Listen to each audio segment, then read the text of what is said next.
Avant de commencer, je vais être très clair avec toi. Cette vidéo, elle n'est pas faite pour te divertir, elle n'est pas faite non plus pour te motiver juste pendant 5 minutes, et elle est encore moins faite pour te donner une astuce rapide. Cette vidéo, je la fais pour te faire réfléchir profondément. Et si tu la regardes jusqu'au bout, tu verras plus jamais ton travail, ton temps ou ton argent de la même manière. Et si tu n'es pas prêt à remettre en question ce que tu crois savoir au sujet de l'argent, alors tu peux quitter cette vidéo et arrêter tout de suite. Parce que ce que je vais te dire aujourd'hui, c'est pas forcément très confortable, mais c'est nécessaire. On vit dans une société où les gens travaillent dur, on se lève très tôt, on rentre très tard, et on fait tout simplement ce qu'il faut. Et toutes ces personnes-là vivent avec la boule au ventre, ils ont peur de manquer et ils repoussent à plus tard, toujours plus tard, leurs rêves. Mais le plus tragique dans l'histoire, c'est pas forcément de repousser ses rêves à plus tard, c'est de penser que tout ça, toute cette situation-là, c'est normal. Alors aujourd'hui, toi et moi, on va parler d'une chose très simple, mais que presque personne ne comprend vraiment. Le lien entre l'argent, le temps et aussi la liberté. Mais aussi surtout pourquoi 90% des gens échangent leur temps toute leur vie sans jamais vraiment devenir libre. L'objectif de cette vidéo, il est très simple. À la fin, tu vas comprendre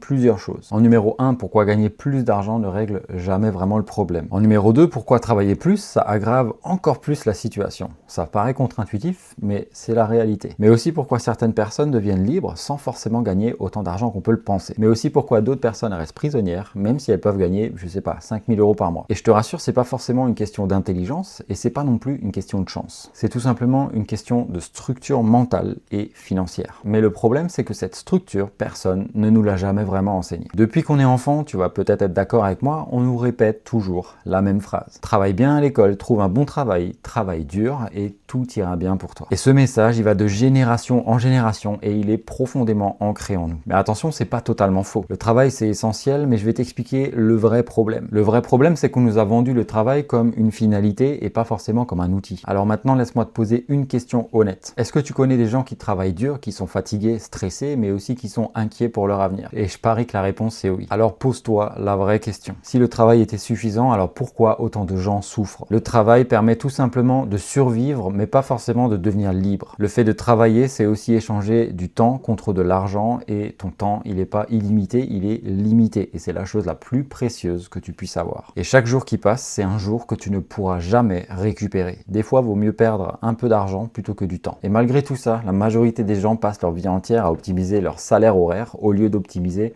leur liberté future. Et c'est là que se trouve la première erreur. On confond effort et progression. Imagine-toi maintenant un hamster dans une roue. Il court, il transpire, il va s'épuiser à force de courir. Mais malgré qu'il court comme un malade, qu'il soit à bout de force, il n'avance en réalité jamais. Et le problème, c'est pas forcément qu'il court pas assez vite. Le problème, c'est qu'il court dans la mauvaise direction. Et malheureusement, beaucoup de vies financières ressemblent exactement à ça. Ensuite, deuxième confusion majeure. On confond argent et richesse. Et ça, c'est très important de le comprendre. Avoir de l'argent ne signifie pas forcément être riche. Être riche, c'est pas un montant sur un compte, c'est pas 1 million d'euros sur ton compte. Être riche, c'est une capacité, une compétence, la capacité de vivre sans dépendre entièrement de son temps. Pose-toi cette question ultra simple, si demain tu arrêtes de travailler, combien de temps est-ce que tu peux continuer à vivre sans forcément changer complètement ton style de vie? Est-ce que c'est un jour, un mois, un an, 6 mois? Pour beaucoup de gens, la réponse est négative et elle est brutale, 0 jour. Et pourtant, ces mêmes personnes-là gagnent de l'argent. Et même beaucoup parfois, plusieurs milliers d'euros par mois. Donc au final, la richesse, c'est ce qui va te rester même quand tu vas arrêter de travailler. Et pas forcément ce que tu gagnes pendant que tu travailles. Imagine-toi deux personnes différentes. La première va gagner beaucoup d'argent,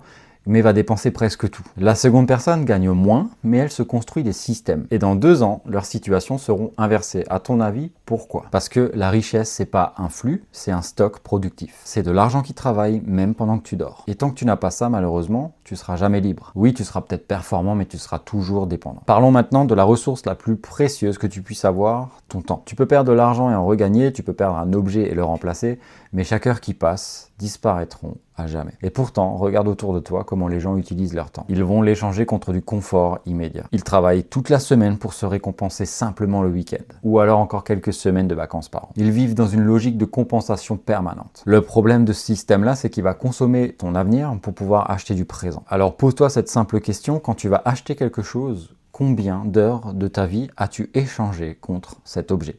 Et là, on ne parle pas d'argent, on parle simplement de temps. Combien d'heures de travail Est-ce que tu auras dû travailler pour pouvoir te payer par exemple le nouvel iPhone? Et quand tu fais ce calcul-là, il y a beaucoup de dépenses qui prennent un goût qui est complètement différent. Et je vais te dire une vérité, les personnes libres font toujours ce calcul. Les autres personnes vont simplement regarder le prix. Et c'est exactement là que tout va se jouer. Il existe 4 niveaux de conscience financière. La majorité des gens restent bloqués au premier pendant toute leur vie. Le niveau numéro 1, ce sera la survie. Je gagne de l'argent, je le dépense et je recommence. Et dans cette situation-là, c'est le présent qui contrôle tout. Le niveau numéro 2, c'est la sécurité. Je mets de côté, je me rassure, mais je construis strictement rien. L'argent va dormir sur des livrets, sur des comptes épargne et le temps passe. Le niveau numéro 3, c'est là où on va commencer à optimiser avec la stratégie. Chaque euro a une mission et chaque décision est orientée long terme. Dans cette situation-là, l'argent devient un outil. Le niveau numéro 4, c'est le niveau suprême, c'est la liberté. Donc à partir de ce niveau-là, tes revenus ne dépendent plus entièrement de ton temps. Tu peux choisir. Tu as le pouvoir de dire non si tu n'as pas envie d'aller travailler. Et la vraie richesse, en fin de compte, qu'est-ce que c'est?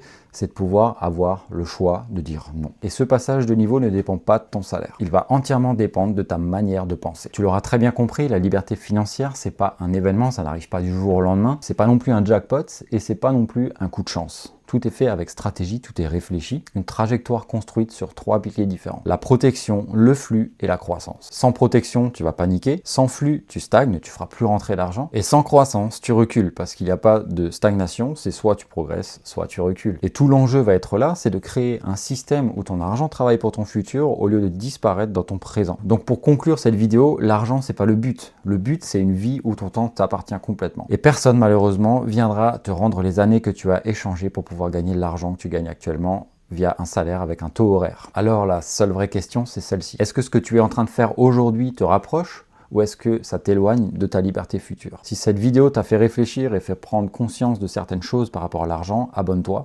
N'hésite pas à la liker, à me donner ton avis dans les commentaires si tu penses aussi de cette manière-là ou si tu as peut-être d'autres idées. Et si tu veux faire une structure claire pour pouvoir avancer intelligemment, j'ai créé le guide des 10 règles d'or de l'investisseur. Je te laisse regarder, le lien il est dans la description et surtout prends soin de ton temps parce que c'est ta vraie richesse. On se revoit très vite.